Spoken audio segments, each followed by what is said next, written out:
Sony XAV-AX3200 promises budget-friendly CarPlay and Android Auto with a fast-booting 6.95-inch anti-glare touchscreen and an easy-to-fit compact chassis. Either we've reached affordable head unit nirvana or it's another case of almost good enough. On paper you get Apple CarPlay and Android Auto, a resistive touchscreen that fights glare, 2V front-rear sub-gold-plated pre-outs, Sirius XM readiness, a rear 3.5mm AV input, and a dedicated rear camera input. Sounds stacked for the price, but here's the thing, specs don't tell you how it feels on the road. Here's what caught my attention after actually installing it in 2 cars and living with it daily.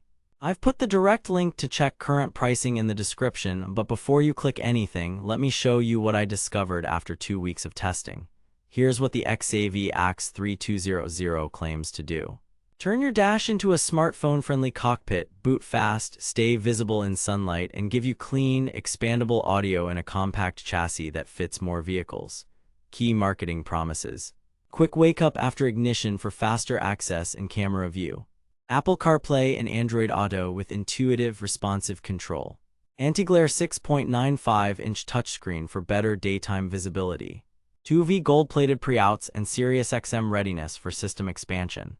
Pretty bold claims for the money, right? But here's where things get interesting. Reality check. They claim quick wake-up.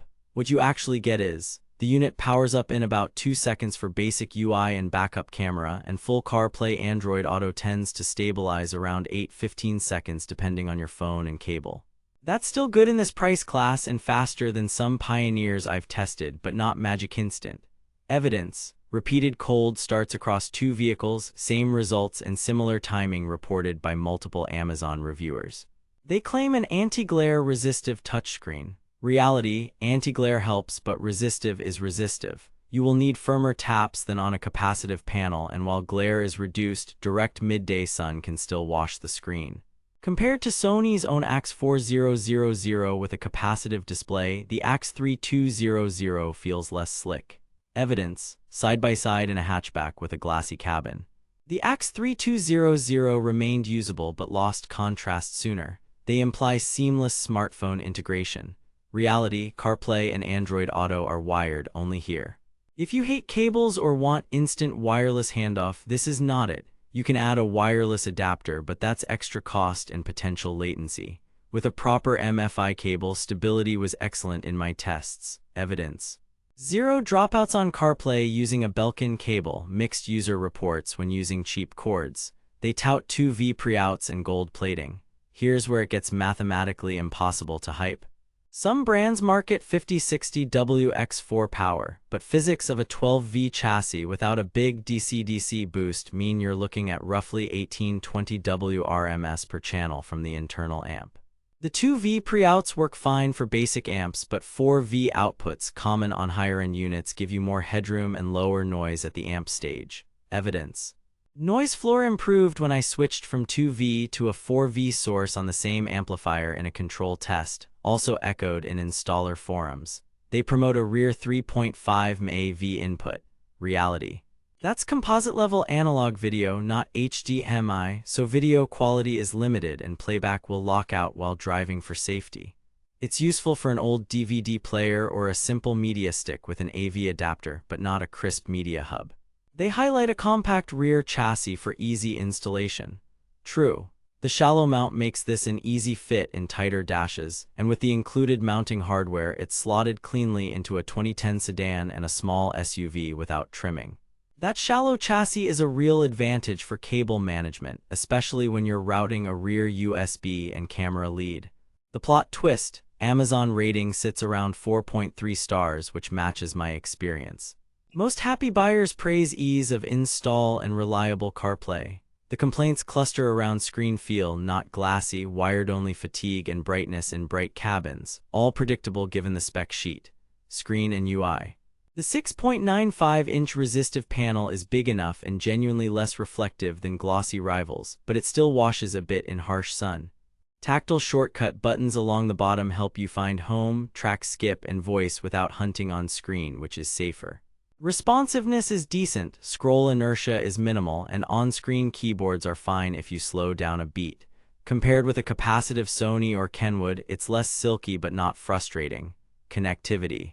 CarPlay and Android Auto are wired and stable when you use a quality cable. Bluetooth works for calls and audio if you don't want to plug in, but navigation and messaging magic lives in CarPlay AA. There's a single rear USB, so you'll run an extension to the glove box or a dash cubby. It's Sirius XM ready with the SXV300 or newer tuner, sold separately.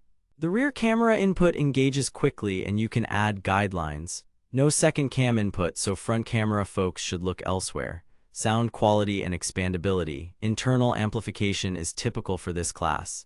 Roughly 20 WRMS per channel, perfectly fine for factory speakers and a noticeable step up from many stock head units.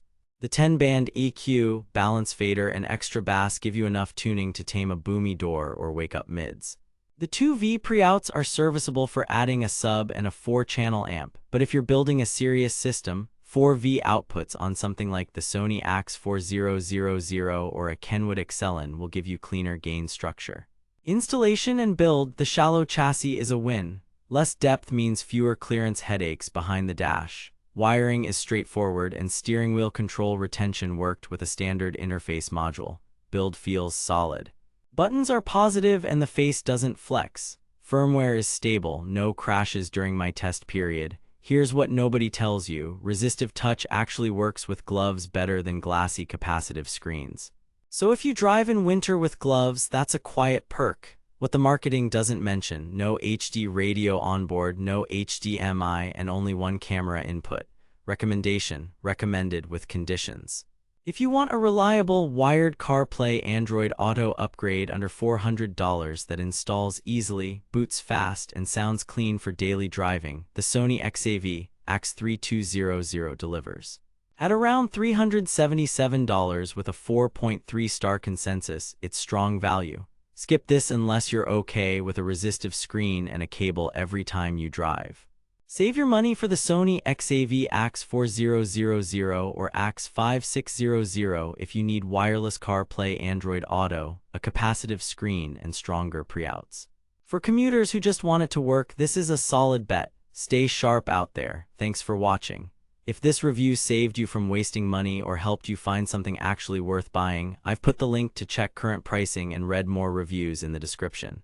And hey, if you do decide to buy through my link, it helps fund these investigations without costing you extra.